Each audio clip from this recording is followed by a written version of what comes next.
I made a video on the original Matrix last week and said if it gets 10 likes, then I will do the second one. You guys voted that I continue watching the series, so here I am. Thank you. Or should I say, not thank you? Because even though you knew that the Matrix sequels would most likely disappoint me, you decided to put my brain through mental torture anyway. Just kidding. It wasn't that bad. But I know that the two people who disliked the last video were really trying to save me. After watching the first Matrix, I had a lot of questions. As I said at the end of the video, I hope that the sequel would answer those questions. But I think that the sequel brought more questions and some that I don't think can be resolved.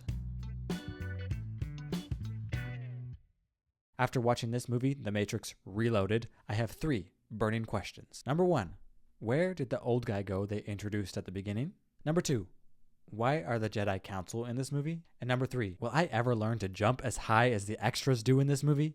And we will get right to those questions after the sponsor of this video, Kenny. Now I know what you're thinking.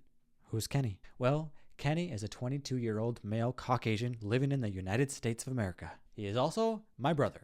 Kenny is an amazing support to me on this channel where we talk about movies, trailers, and hopefully other media in the future. Right now, Kenny is working on reviewing the Kung Fu Panda movies, one for each movie. The first one is already out and I personally love it, and I think you will too. Kenny is an amazing person who loves Rocket League, movies, and helping people. If you think Kenny sounds awesome, please subscribe to this channel so we can support this awesome guy. Now, let's get to my 3 questions. Number 1.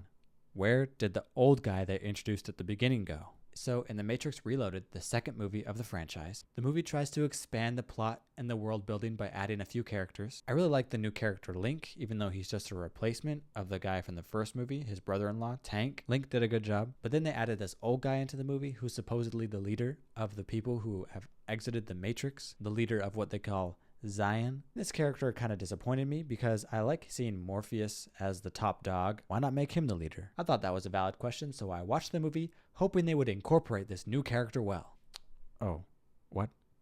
He's only in the movie for the first 20 minutes? I guess he'll come back in the second one? I'm not sure actually. Maybe he will. I'll be watching the third Matrix soon, so I'll get on to that. So when I was watching this movie and I saw this character introduced, I thought, hey, wise old man, there's only 2 ways this can go. This guy's either gonna drop some wisdom and die, or turn out to be evil by the end. Both of those predictions failed though. He's not in the movie after his introduction at all. Second question out of 3. Why are the Jedi Council in this movie? Literally, in this movie, there's a group of people sitting around a table, dressed in fancy clothes, talking about their plans of attack. Just look at these frames.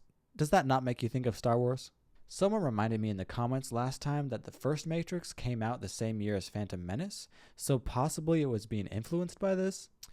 But you gotta pick and choose what you're influenced by. The person in the comment talked about how the Phantom Menace was eye candy for eye candy's sake, and the visuals in the Matrix served the story in a modest way. In short, the Matrix has simpler action scenes that serve the story rather than big action scenes that you'll probably forget the next day, even though they're cool to watch at the time. So you'd expect this Matrix sequel to probably up their game, maybe show a little bit more visuals, maybe push the action a little bit further. So you can take that from Star Wars, but don't take too much. We like the simplicity. But why take the Jedi Council? This whole background scene of the government and the building up of Zion is really not needed at all. You could have just had Morpheus be the leader and show that there's more people exited from the Matrix. Yay, yay, yay. Why do you need these extra decision makers above the characters that we like to see as leaders and the people we like to follow the story with? At this point, it doesn't even feel like the Matrix. There's a car chase at the end of the movie that makes it feel more like Jason Bourne or some action thriller. They just go too far in some places. But there were some things I liked, even though the old wise guy was only in it for a little bit. I did like his wise words. He brought up the concept of the machines that we use and if we are controlling them or if they are really controlling us, which reminded me of my phone. The Oracle had a really great quote when talking to Neo. She said, "You're not here to make the choice, you're here to understand why you made the choice." I thought that was a pretty awesome concept, and it was a good setup for what happens at the end when Neo needs to decide between the 2 doors. I also did get locked in when Neo basically meets God, because that's the moment when you're going to get all the answers. I actually really liked that scene. It was really mesmerizing. But what is more mesmerizing is how high those extras can jump. So there's a random scene at the beginning when everyone's celebrating about something. I can't remember what. I think Morpheus is saying, "We're going to win. Don't worry, guys." And so they decide to have a rave.